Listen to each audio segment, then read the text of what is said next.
Let's get started. How's everybody doing today? Awesome.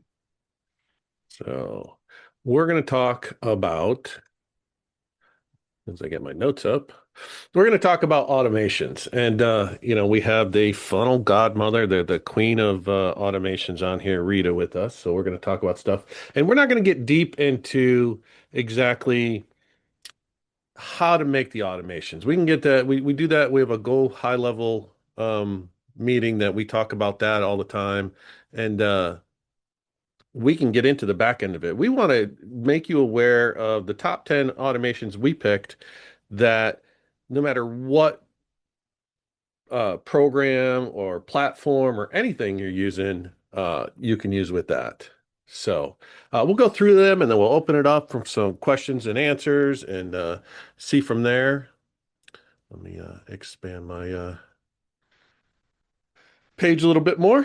All right, so without further ado, we're going to get right into it and we're going to talk about our very first one here.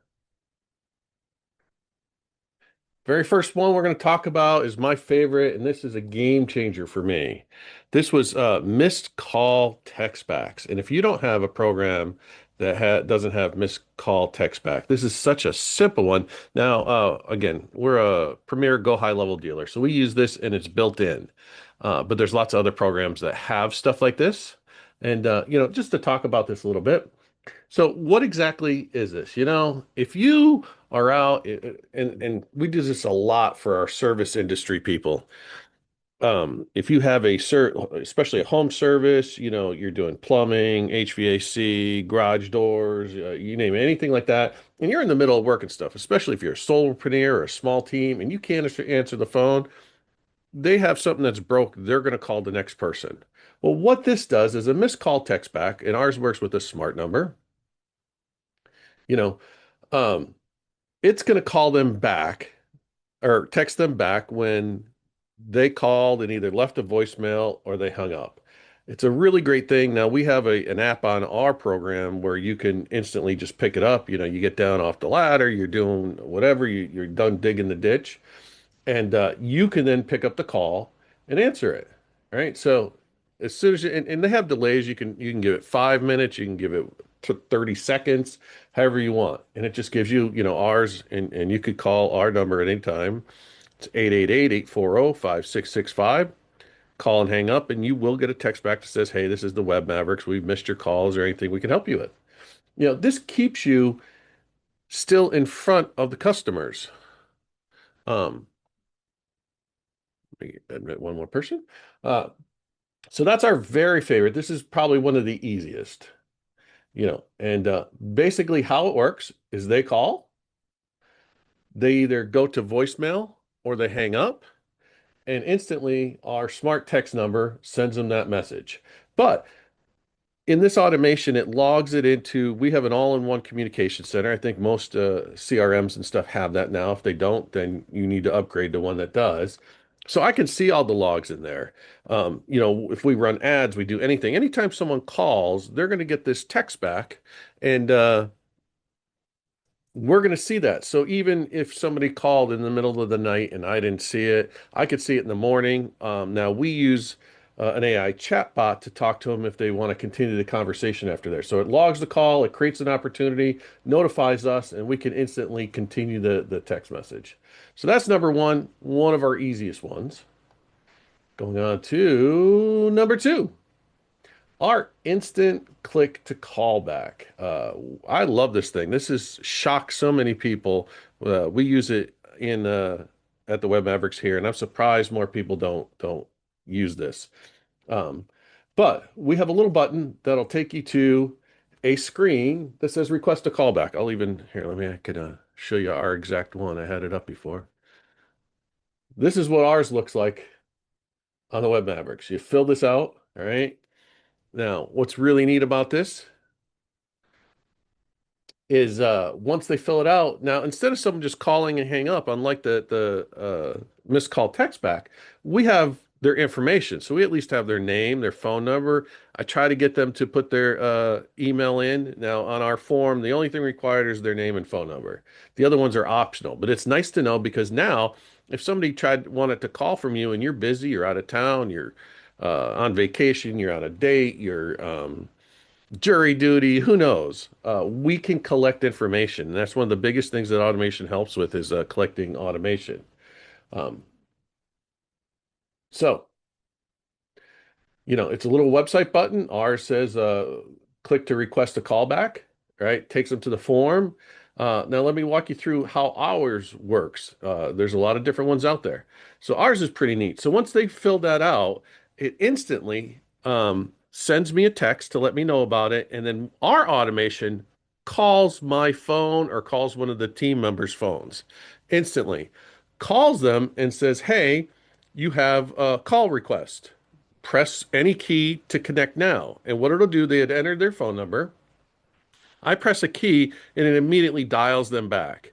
I've had so many people that they do this at like 6 at night or whatever, and I call right back and they're like, "Oh, I thought this was going to be like a form for you to call me tomorrow." No, it's pretty instant. And again, this is another tool that is amazingly helpful for our local service industry people. The small guys that don't have someone that can answer the phone all the time. And again, this just walks you through how the automation works. We set up a form that has an automation that as soon as they click request send back, it goes into the process and it calls us and it tells us. Now I have the option not to take the call too. And there's a lot of every automation has different things that you can do to it, different settings, different nuances to it. This can say, hey, I can put a hook it to a calendar, said only I only want calls during this hours. I don't want them calling me at 1 a.m. About this. Now, maybe I'm a plumber, maybe I do want them to call me at 1 a.m. So no matter what you're doing, it can do that. And then again, in our CRM, it creates opportunities to remind me to follow up with them. And then because if we get an email or at least the phone number, we can drop them into a nurturing sequence. That's something where we can follow up with them. Maybe I try to call them back and they didn't answer, but we can send them a text. Hey, we missed your call again. Is there something else we could do? There's a lot of different things to do. So two of the best ways, everything online now is speed to need. They want to connect instantly. The days of, leaving a phone number and you call them back the next day, those are gone. They've already contacted four other people and probably already booked the job. So you need ways that if you can't answer the phone or you can't get it right then and there, that automations help you engage with these people. So two very good ones for home service businesses that if you're worried about missing calls. So what is number three? I should have a little sound thing for a drum roll here. But number three is smart call routing. Now we get a little bit deeper into this. So what small car, uh, if you are a small team, sometimes you can't always answer the call. And if you're starting to build your team, you don't have a receptionist, you don't have something to do that. A smart call routing is when you use a smart number to do a lot of different steps. So get into this a little bit more exactly how it works. So it's one number that routes the calls to the right place. And we do this a couple different ways at the Web Mavericks. We actually started getting into AI receptionists, so they call in and they can press a button to go to sales. They can press a button to get service or whatever. Or, and that's the old style, but it will do that. But you can also do stuff like, okay, say I have four people that can answer the phone. I can tell the smart number through the automation to go round robin. Hey, ring Joe's phone for three times. If he doesn't answer, then go to Jill. If Jill doesn't answer, then the third option is to go to PJ. If PJ doesn't answer, then go to Rita. So it can do that. Or you can set it up with different stuff with, okay, well, if it's between 8 a.m. and noon, then definitely send it to Rita. If it's afterwards. Another option is ring all four phones and whoever answers the phone first gets it. So it can do a lot of different things so that you don't lose a call. Again, another option if you're a solopreneur or small team like that, if you're busy, maybe there's a backup number that you want it to go to. So after it calls you and it rings 4 times and you don't answer, oh, well, then it's going to go to so and so that can answer it and at least get a human voice on there, talk to them or anything like that. And then we can also set up different hours like, hey, now ours will do if it's late at night and you call, you'll get sent to our AI receptionist and Sky will try to talk to you.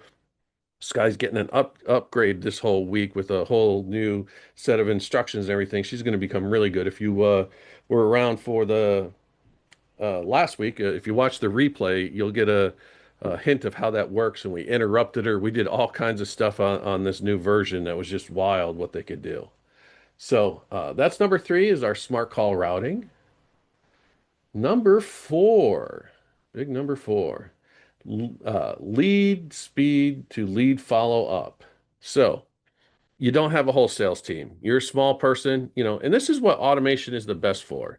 Automation works the greatest for small people that can't do everything. You can't always be answering the phones and answering every email and answering every message on social media.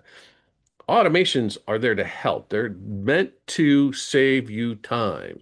And lead speed to lead follow-up is another way of doing that. So you do miss the call. You didn't get to talk to them, right? If you don't get back to somebody right now, the latest study said within 3 minutes, and that's ridiculous.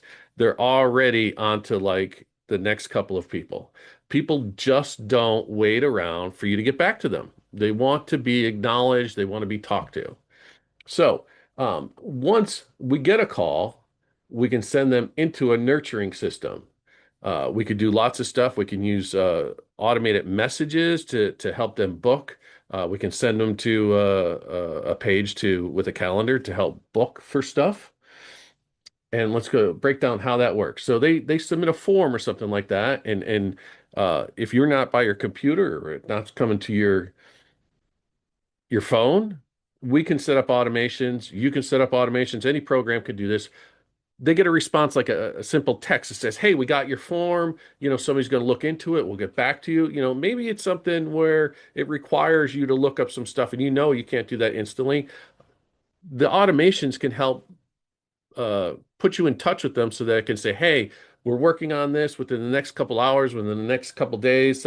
They just want to know that their message was received and you're doing something about it. Then we use a CRM, so we can create internal pipelines and opportunities so that it reminds team members, hey, you have to do this. This one needs a follow up. Make sure we said we get back to them in the morning, right? It can even send them afterwards to booking links. So if you do, say you email them out a quote or something like that, then the whole automation continues. So that's part of it. It triggers another thing so that it's telling them, hey, as their reminders, it can tell people on your team to remind, hey, you should check back up with them. Um, it's pretty funny. We're gonna start building a course here in the next week or so about follow-ups because I'm realizing with some businesses we worked in with and stuff that follow-ups are the worst thing, and it's been proven that it takes 8 contacts before most people will do business with you. So if you're um, just dropping off after you talk to them once, you're leaving a lot of money out there. Funny thing about it is I'm going to call it FU University for follow up. So it should be lots of fun. Um, so helping with follow ups here, after you get a lead, that's our number four best automation. So number five is actually booking appointments and the confirmations and the reminders.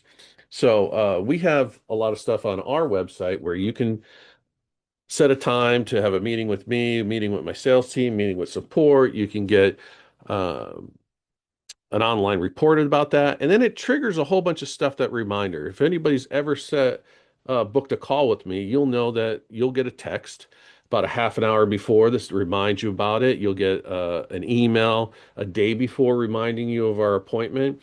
And then there's also some other neat things in there, like we'll have links if you need to change the time or you need to cancel or you need to adjust anything. It's part of the automation that you can click on any of those links and change the time. It's like, oh my God, something came up. I can't make that time. Not a problem. Uh, and it's going to give them all the reminders. So The worst thing in the world is when somebody sets an appointment and then they forget about you. Uh, I've actually done it with salespeople that have booked meetings with me, and then I forgot all about it because my schedule is busy. We get out there and stuff happens. So if they're not sending me reminders, and then they wonder why I just don't pop up on uh the meeting that we had scheduled. Well, I forgot all about it. I get busy, and I have multiple calendars depending upon what email you emailed me on. That's the calendar that it ends up put on, and that's not always the one I look at as far as what I'm doing. Now, it absolutely blocks stuff out. Uh, my CRM contacts all of my major calendars and pulls from them so that anything overlapping, but it doesn't give me a to-do list because I have all kinds of networking events and everything. It'd be flooding me with to-do lists all the time or reminders all the time if I had to do stuff of everything on there. So, they get texts, they get emails, anything you want to set up to make sure that they're reminded. And let's just break down how that works. So they book something, they'll get usually a text and an email confirming the appointment. Then, we could set this up so that if it's something, again, I'm picking a lot on home service-based businesses, but they could really benefit. They get most of the juice out of automations. Not that every business doesn't, but they really can help their business out. So you're going for a repair, you're going to redo stuff. It reminds them of them, make sure there's home. There's nothing worse than if you schedule something, it's an hour out there, you drive there and they forgot all about you. You get there, you pull in their driveway, you call them, and they're like, "Oh yeah, Cindy had a thing at school. We had to go to it and totally forgot about it. Can we book?" Well, there's a couple of hours, not only wasted to that for that time, but you could have been doing something else. You could have been working on someone else's business, any servicing something else. So you could set up all kinds of stuff, remind them in 24 hours, remind them 2 hours before. You could do it through text, you can do it through email, you could do it from both. You could actually even schedule recordings to call them. Say, hey, you know, have them actually answer the phone and say, hey, just a reminder that ABC plumber is coming out in an hour. We're on our way. Just wanted to remind you. And especially with text, they can text back if there's any issues or something. I'm running late. I'm at the grocery store. Um, aliens just dropped in front of me, whatever it takes, they can let you know. And if you're using a good CRM, it'll come right to your phone and you'll get those notifications live and you can interact with them. All right, going down the list. Automation number six. And this is one that I think is completely missed by most people. But Facebook, Instagram, comment to client automations. There are so many built-in and manual stuff you can do with social media that people don't take advantage of.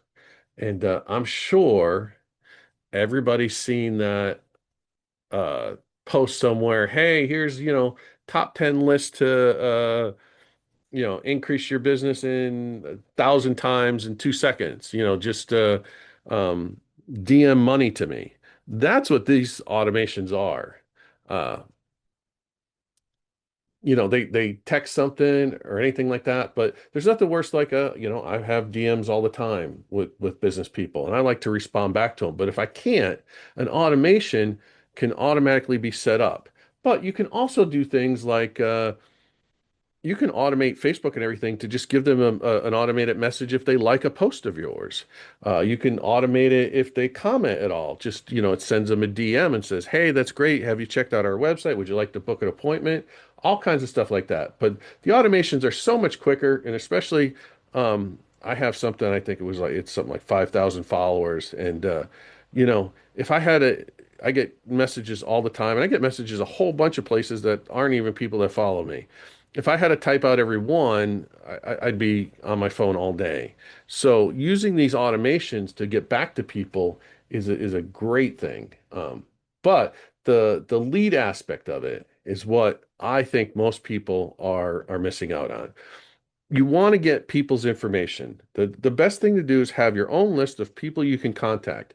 And there's nothing stronger than the automatic messaging back that, hey, DM me money, comment money. And you can totally set up these automations to send a series of messages to them. You could ask for their phone number and then text them. You can ask for their email and then email them. You can actually just put a link in and say, "Hey, that's great. Would you go to this page?" and then ask them to fill out their information. But it's so easy. It's so once you get it set up and it just keeps going.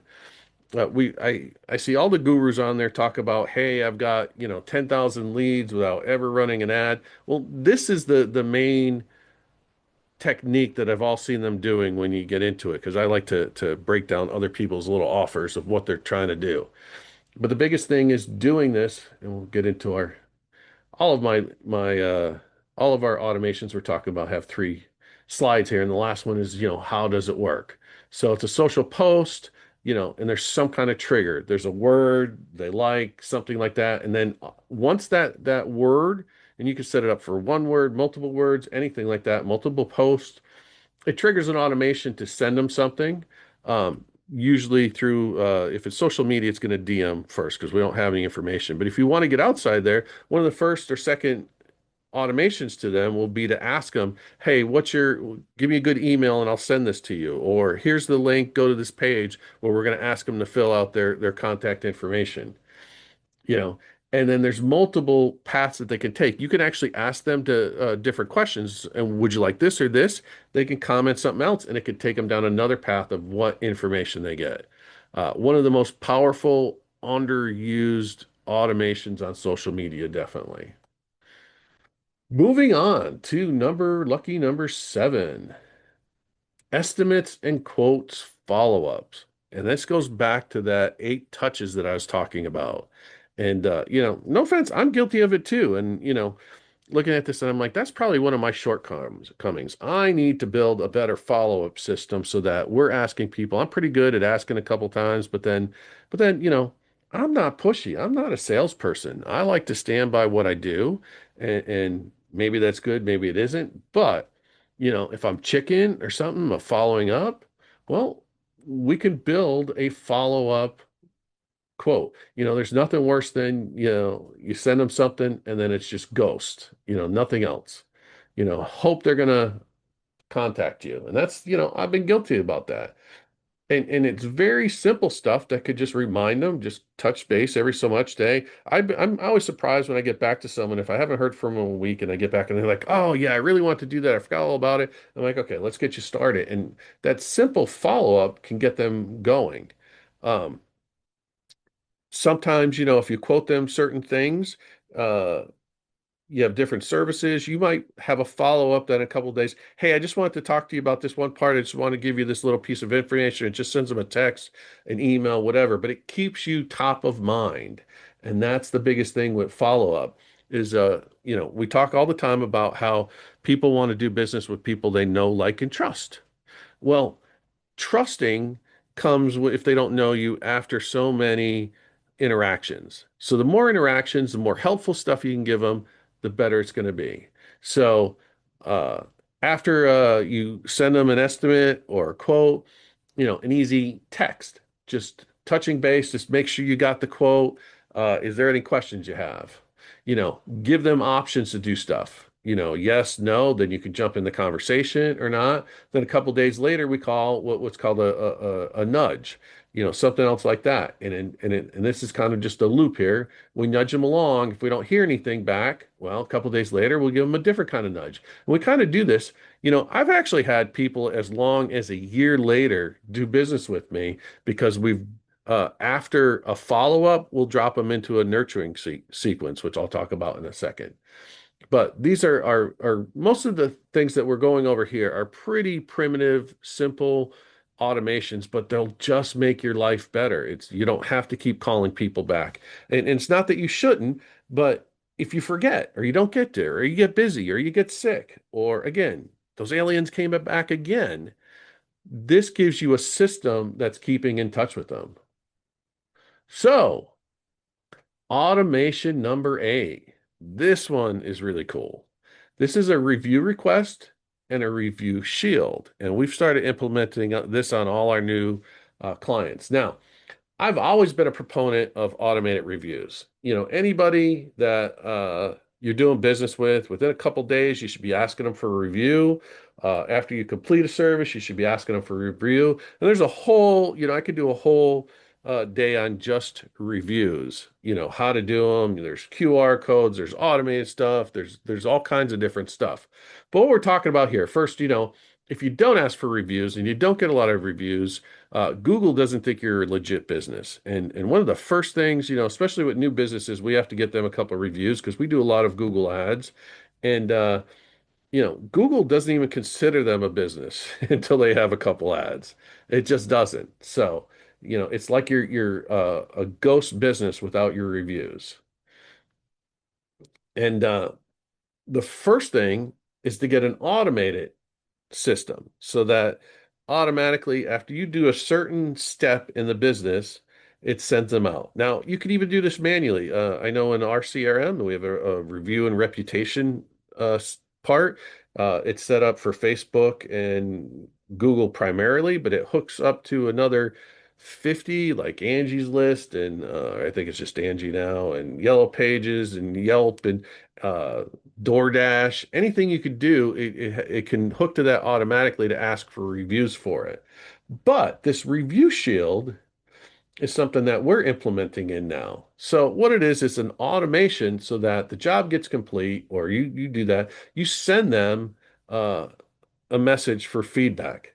And what happens is if they give you 4 or 5 stars, it automatically sends it to Google or Facebook or wherever to get posted, right? Instead of them going right there, it puts it in there and it posts it for them. Now we are trying to take it a one step further, and we're playing with another system that kind of rewrites it for them and asks them if it's okay if we word it this way. And that's for search optimization, so that if we can put certain keywords into a review, your local presence will blow up. Right. But here's the thing. We put in a gate so that if they only give you 1 to 3 stars, it doesn't post it. It sends you a message so that you can reach out and correct that for them. Say, hey, I saw you only gave us 2.5 stars. What's up with that? Is there something we could help with? Something we could fix? So it stops people from automatically putting in negative reviews and helps you take care of issues that maybe you didn't even know about. Joe was out at the plumber, and when he left, he ran over our cat, and then I looked like he laughed and took off. Like so, and maybe that never happened, something like that, but it allows you to interact, and this is a huge thing that's really helping people with their reviews.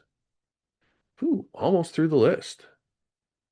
Number 9, custom onboarding and new client welcome.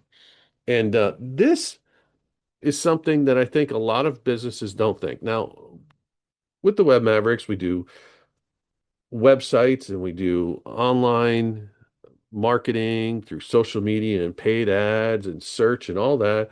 There's a lot of information we need. We need access to social media platforms. We need access to websites, to Google Business. So an onboarding process for us is pretty important. But somebody that's just, you're going out and you're a landscaper and you're going out there, you don't think of an onboarding process, but you want to let them know what's going on. So they sign up and you're gonna do landscaping for them and mow their lawn. Well, it'd be nice if they got a welcome email that says, "Hey, welcome to here's what we're gonna do," and lays out the steps. And then also, for the very beginning, it's like, okay, well, we're gonna come out. You're gonna see uh, we have a lot of different employees that use different vehicles. So if somebody shows up and it is not branded by ours, that's fine. Or maybe you want to say, hey, just so you know, they're going to show up and it's going to be Joe's landscaper. So you'll know it on the side. You can give them, especially if you get a lot of questions asked, frequently asked questions are something we talk about all the time. So anything that comes up a lot, you want to start putting that into an onboarding and new client welcome sequence so that they get this information, they know what to expect. And it's like, oh, landscaper. So just so you know that if it's raining hard, we don't want to ruin your lawn, so we won't be out. We will reschedule it, but we'll send you a message about that. or maybe it's like we need 24 hours for it to dry up because we don't want to turn it into a mud bath. Anything that you can think of to help set the customer expectations. And it goes for any business. It doesn't matter what they're doing. Because once you set this up once, you don't have to do it again. Anytime you enter a new client in your CRM, it should trigger these automations automatically so they know what to expect. And you can create multiple depending upon your different services. Look at that. We're all the way um, getting towards the end here. Uh, so if your onboarding is just we'll be in touch, that's not onboarding. Let me get to the system here. Almost forgot. It sends a welcoming sequence. So the customers activate it. You got your welcome stacks. Here's what to expect, anything like that. If there's information you need, it directs them to fill out the information. Now we get their information and all this, and we get into here's another loop depending upon what you need. So our CRM works off tags. So we'll apply tags, most CRMs do, to know what kind. Now the tag will tell, like for instance, landscaping. We could add a tag as soon as they're on so that they're lawn cutting, they're landscaping, they're mulching, they're uh, taking care of weeds. We're presenting for the spring. Whatever that tag is, we'll put them through the system of what information they're going to get after they get welcomed. So that's the whole system. Talked a little bit about it before I got to the end. And then now we're at number 10. And this is something I think everybody, every business should have. So I have all kinds of, actually, next week, next Monday, we're going to talk, I call it my visibility class or show. And what we're talking about is search, and SEO isn't SEO anymore. Um, well, it could be. I heard a great term the other day. Instead of search engine optimization, it is now search everywhere optimization. That's one of the best things, I think SEO should stand for now. But everywhere you go, you have three types of traffic, and this is some of the kind of stuff we talk in our visibility show. You have traffic that you earn, and traffic earned is by posting like crazy and going to networking and doing stuff over and over again for free to help build goodwill so that people might want to do business with you. Then there's traffic that you buy. That's by running ads, paying for advertisements, paying to go to an event where there's only a certain amount of people. That's way to buy your way in, and it takes traffic that you earn, and it's like putting gasoline on it. It's just 10 times quicker, but the two of them go hand in hand. And then the third pillar is traffic that you own. The ultimate goal is to get to the point where you have a list that 100% for free. So I'm that landscaper and I'm getting all my people on a list or a list of people that at least interacted with me and aren't interested. And if I decide I want to run a half off mowing special for the month of April, I can press a button and send it out to me, and it barely costs me anything because it's traffic that I own. It's people that I know. And this is a huge thing, especially with social media. We're talking about social media has changed so much in the last 6 months. There's so many people that have built these big followings on social media, and Facebook decided they don't want to reward you for that anymore. And you could have 10,000 people that are following you on Facebook, and now it's less than 2% see your post. So they have totally pushed out organic posts in favor of running ads and doing more stories and doing more stuff that are interactive. They want you to do stuff elsewhere to drive them to your Facebook page to read. They no longer are putting normal posts, and I see this all the time in groups. I'm a admin for a bunch of groups like Small Business Matters and Biz Grow Networking and stuff like that. And people post like crazy all the time. Small Business Matters, I think, has it's closing in on 4,000 members, and less than people post like they're like crazy. And I could tell you the average reach on it is between 20 and 50 people out of thousands. Now there's other ways to get it interact and you can get it boosted and stuff like that. But you want to have something uh developed and set that you can start getting your list so that if any of these things change, you still have a way to get in touch with contacts. And a lead magnet and nurturing after that is the way to go. So most businesses, like they said, you get one message and they're done. If you don't have their information or if they didn't buy, they're just gone. So we want to do something to capture that information. And this goes back to that technique on with social media to, comment here, this word and stuff. What we would typically do is drive them to what's called a lead magnet. Now, lead magnet is just an exchange of information. You give me your contact information, and I'll give you something usually for free. It could just be advice, like if I'm that landscaper, hey, here's 10 tips to do for the spring. Just fill out your name and email address, and we'll either take you to a screen or we'll email it to you. Um, anything in your business, it could be, and it doesn't even have to be in your business.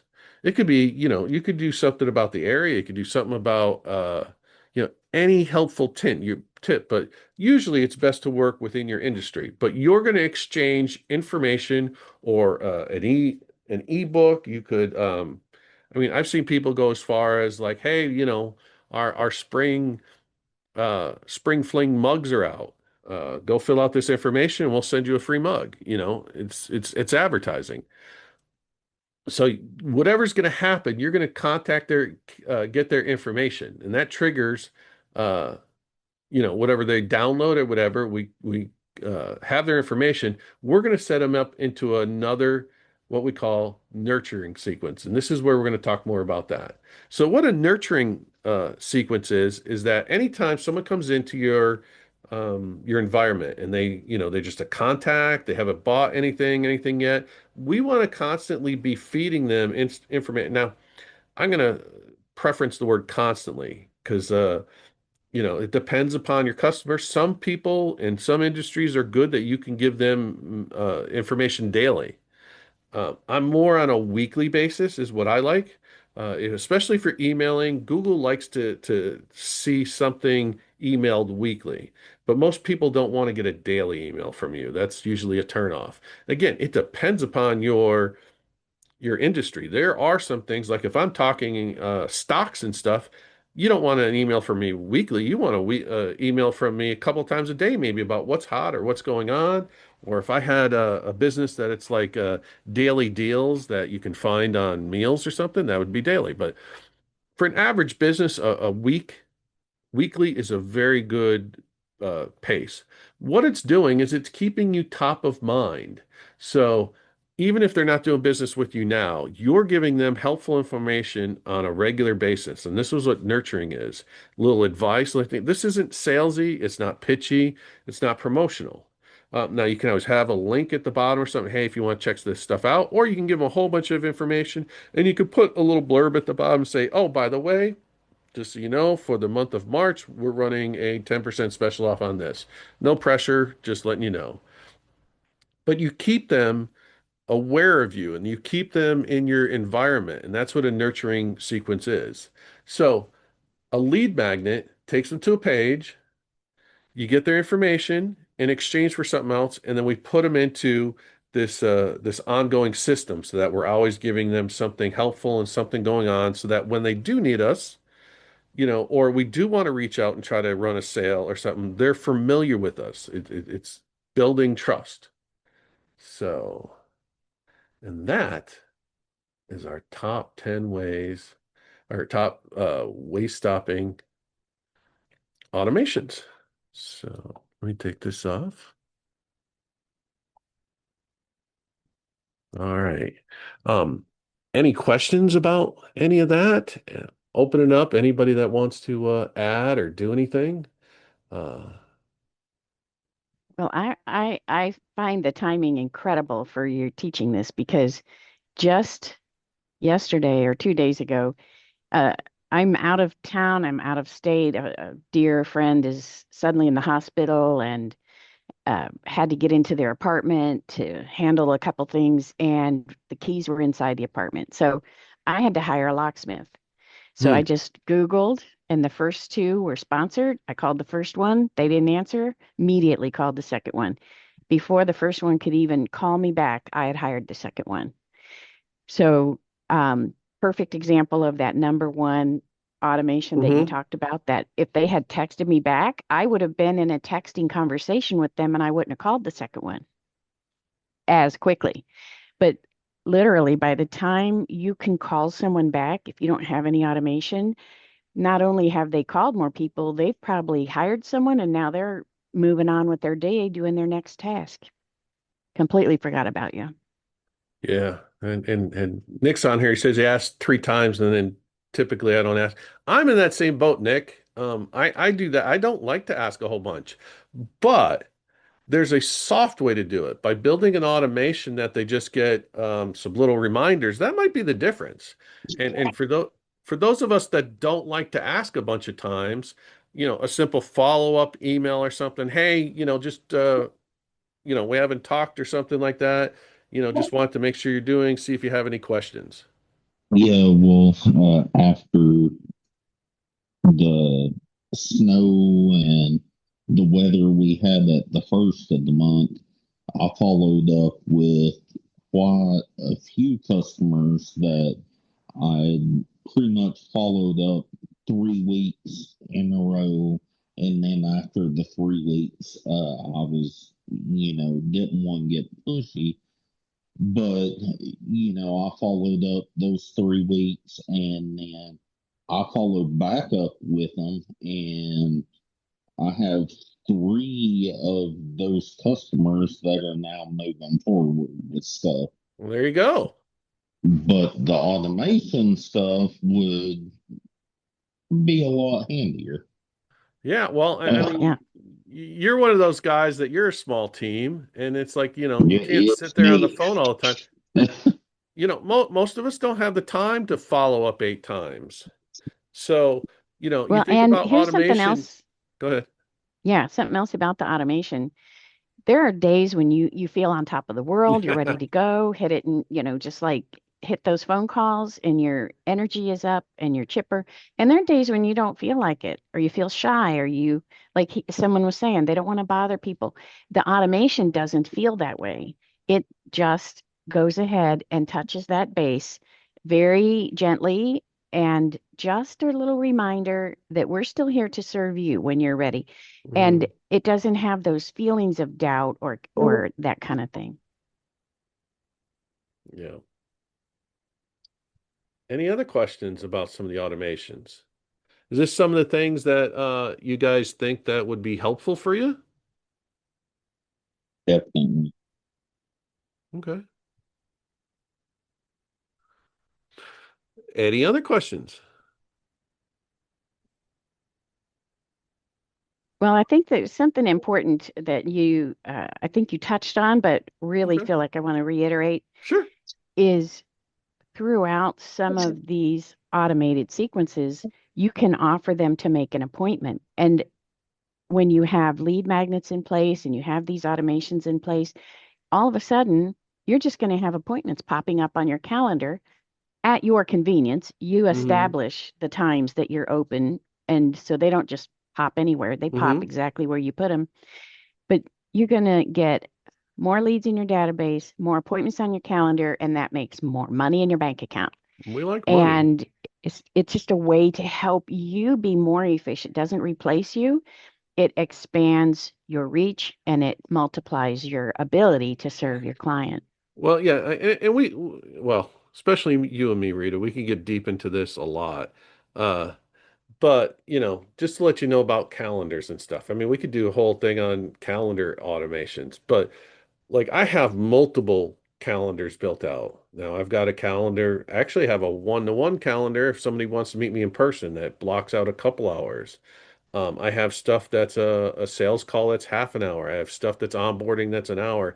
And all of these calendars connect to my main calendar. So if it books something, they're different automations. The one that books an onboarding is going to get an hour with me. And there's little things I can set up like, make sure you always give me half an hour before and half an hour after, in case I'm Yeah. going And it somewhere. doesn't overlap and overbook, even No, though they you work have with all each these. other.